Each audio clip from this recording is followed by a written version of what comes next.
Bismillahirrahmanirrahim. Assalamualaikum warahmatullahi wabarakatuh. Alhamdulillah. Untuk video hari ini 21 Oktober 21 2021, uh, saya cuba menganalisis PAU. Uh, saya nampak sedikit sesuatu yang agak menarik untuk saya videokan. Uh, dengan niat ada satu dapat memberi gambaran buah pikiran atau pencetus idea kepada kawan-kawan di luar sana, agar kita dapat satu sumber ilham dalam Ichimoku, khususnya bagi yang baru nak belajar maupun pengguna tegar Ichimoku. Namun ini cara saya, mungkin cara yang lain agak berbeza. Tapi apapun di penghujungnya, apa yang kita harapkan adalah satu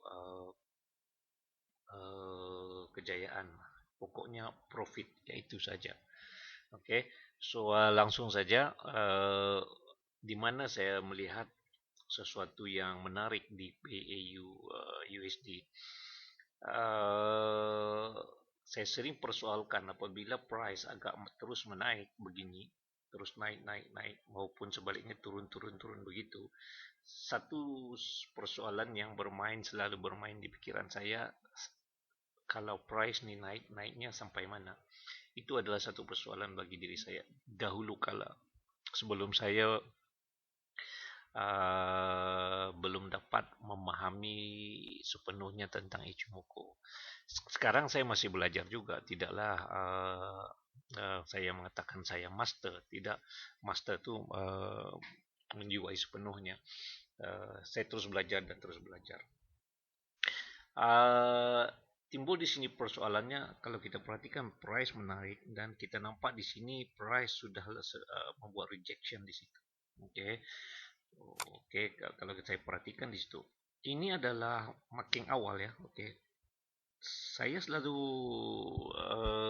tekankan bahwasanya kalau ada yang sesuatu flatten mendatar di situ, itu adalah satu SNR support maupun resistance. So price ini sudah touch this level. Justru itu kita melihat price ada membuat rejection. Namun ini apabila membuat rejection, bukan bermakna price tu akan terus reject begitu saja. Tidak, kita harus mengambil faktor yang lain. Tidaklah cukup hanya kita hanya menggunakan satu sudut ini saja. So makanya saya menggunakan kaedah-kaedah yang lain untuk menguatkan lagi kepahaman, keyakinan saya dalam trading. Baik, kita berbalik kepada AU ni. Di daily kita nampak di situ. Di weekly, apakah ada sesuatu yang menjadi penghalang untuk kenaikan price ni? Cuba kita tukar kepada weekly, dan di situ kita boleh nampak. Dan saya cuba begini. Kenapa saya buat begitu? Agar saya nampak. Jadi kita nampak di sini ada satu kijun, 1, 2 dan 3. Sekali lagi saya nampak di selalu perjelaskan di situ, apabilanya perlakunya yang mendatar. So di skala weekly kita nampak 1, 2, 3 dan 4. 3, so ada 4 kawasan yang mendatar di situ. So lagi saya akan buat marking. Marking situ. So itu di skala weekly. Dan di skala monthly, apakah ada? Tentunya kita nampak lebih jelas di situ. Kita nampak price sudah mencecah kepada kawasan di situ tingkat, yang merah mendatar. So daripada marking apa yang kita buat, dan kita boleh membuat satu rumusan. Ada 3 uh, label yang harus uh, price untuk bolosi, untuk pecahkan. So basically this is going to be a good resistant label. Okay, so adakah price akan membuat rejection? Membuat rejection begitu? Kita harus mencari satu setup yang lebih valid lagi. Okay, seperti yang saya katakan tadi, tidaklah memadai hanya kita berdasarkan satu ni saja. Okay, baik. Kalau saya ditanya, adakah price akan membuat turning? Yes. Saya mengatakan price akan membuat turning U-turn, tetapi cuma saja berapa jauh dia membuat turning itu terpulang. Buat sementara ni saya mengatakan yes, price will akan membuat U-turn. Okay, akan membuat. So basically ini adalah penurunan and retracement. Retracement dekat sini, then price will drop. Itu jangkaan saya. Okay. Sepertinya begini. Kalau kita nampak price drop, retrace, and drop. Then malah retracement di skala weekly disokong oleh Kumo yang berwarna merah. So itu kalau merah itu petanda bearish dan ini bullish. So namun tidaklah cukup kalau kita hanya bersandarkan kepada warna. Okay. So apabila kita menggunakan Ichimoku tidak memadai hanya kita bersandar kepada satu.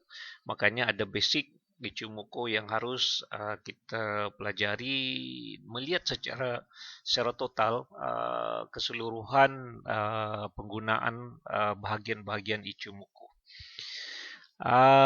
Okay, so jelas sekali di situ ada 3 garisan, okay, yang bertindak sebagai resistance. So adakah price akan membuat drop? Saya mengatakan yes. Okay, itu dari segi saya. So apakah saya akan memulakan sell? Saya akan melihat price saya akan menantikan besok candlenya pembentukannya bagaimana.